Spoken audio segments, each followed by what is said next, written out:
If you were to walk into any workplace in America and ask every worker there who the hardest working employee was, I guarantee you most people would say themselves. They would say, I'm the hardest working one here. I do so much around here. Now, if everyone says that, obviously it can't be true. So this is more about people just being objectively unaware of how productive they are, objectively unaware of how hard they actually work, and just spending too much time comparing themselves to others. Most of the time, the real hard-working people are just busy working hard, and they're not caught up in this politics of talking about who is the hardest working one at the workplace. It's a really weird phenomenon to see.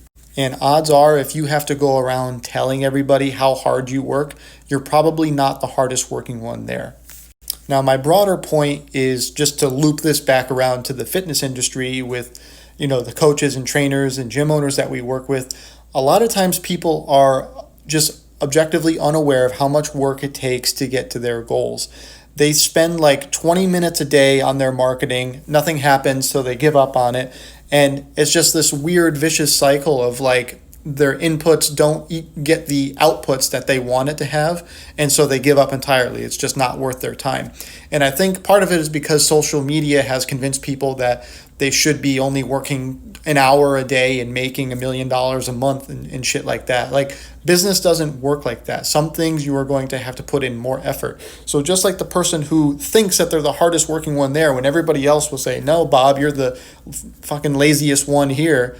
You might be lazy when it comes to running your business, right? Sometimes you don't get the outputs that you want right away, and that's fine.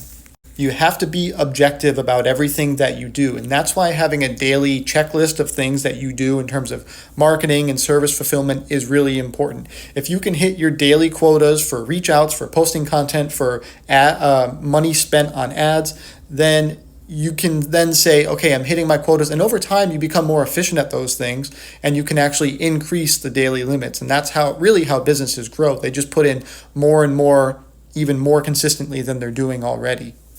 The point here is that it's really easy to convince yourself that you're working much harder than you really are.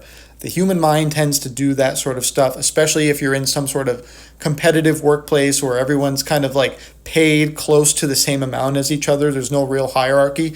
Everybody starts getting at each other's throats, talking about who works the hardest. I do more than you. I worked overtime. You called out sick 3 times last week. It doesn't matter.